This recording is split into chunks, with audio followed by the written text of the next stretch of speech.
สวัสดีครับทอให้โปรดีนะครับแบ็คคงจะหมดคงจะเล่นเกมแล้วก็ไม่รู้นะครับท่านผู้ชมจะรู้เองนะครับผมออกคลิปกันครับเกมอะไรก็ไม่รู้ชื่อเครื่องนะครับ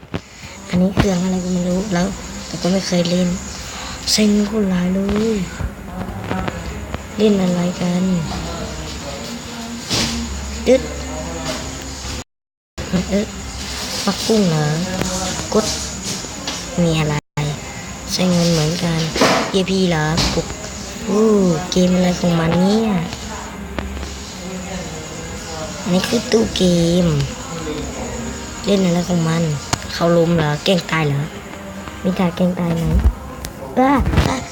ข้าต้องดีบกเกมอันนี้เอง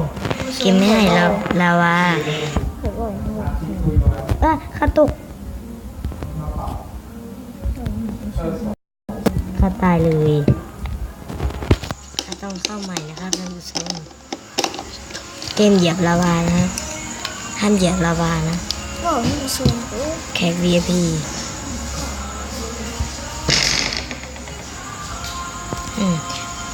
ตัดคลิปก่อนนะครับแป๊บเดียว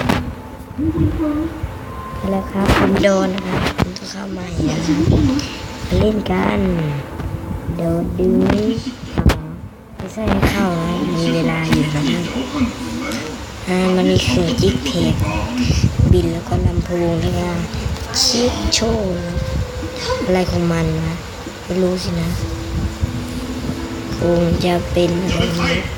เข้าไม่ได้ด้วยมันเขียนว่าวีอะไรมันคือวีมันคือ VLD มันตายเลย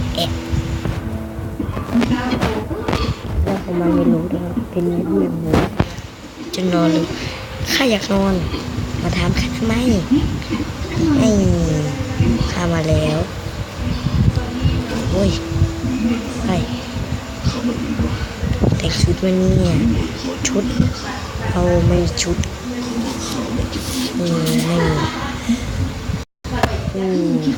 อะไร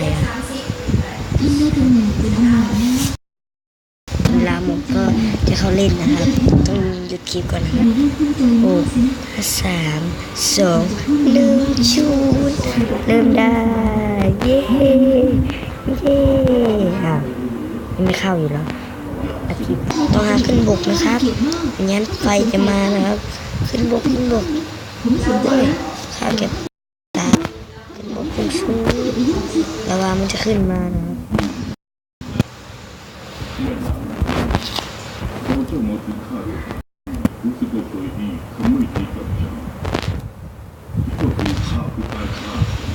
เราขึ้นนะครับเป็นไง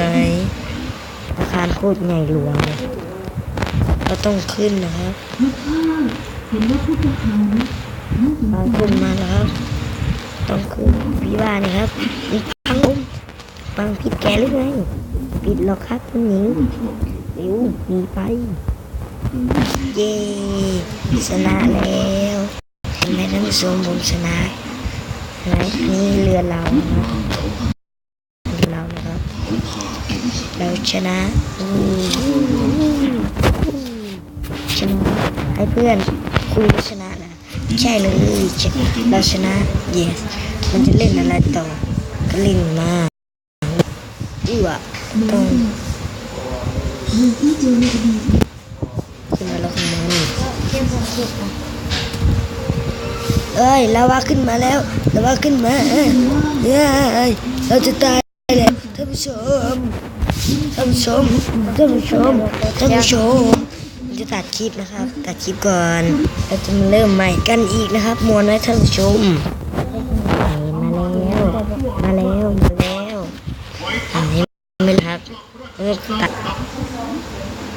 เข้าแล้วครับท่านผู้ชมเราต้องขึ้นอะไรสูงๆขึ้นชันเหรอได้ไงเดี๋ยวสปอนเลยถ่ายแบบเดียวแล้วมันขึ้น สะสมกำลังทหารมิอาจไม่อภัย ท่านผู้ชมเรากำลังจะจมนี่เอ๊ะท่านผู้ชมเราจะตายอีกแล้วไม่ต้องเล่นใหม่อีกแล้วเห็นไหมท่านผู้ชมกระตูของผมเข้าแล้วท่านผู้ชมเราต้องไปอยู่มองสูง มองก็ได้ ๆใช่ ต้นไม้ วายผมจะตายผมจะตายผมจะตายลงเด่นหาย ไม่ใช่อย่างอื่น ให้คุณหญิง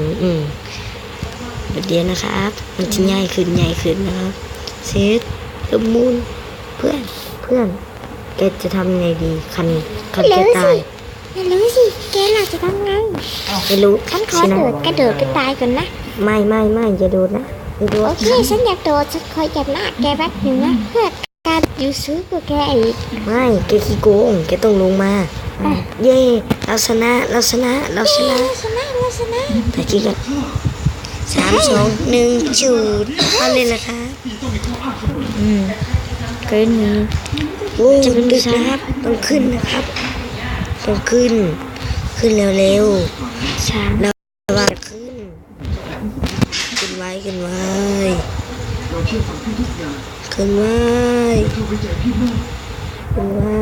เราต้องชนะ เกิน ไปมันเริ่มมุนแล้วอาคารเริ่มมุน นี่ไปดูได้อ่ะโดดไปต่อโดด อาคาร โดดฉันเจอเธอฉันเจอเธออีกแล้ว เพราะว่าฉันเท่นะ ช่วยด้วยฉันตายแล้วเธอเป็นไงบ้าง ได้แล้ว ให้เธอ อย่าลืมกดไลค์และกดซับสไครต์ให้ด้วยนะครับและอย่าลืมกดกระดิ่งนะครับบ๊ายบาย ย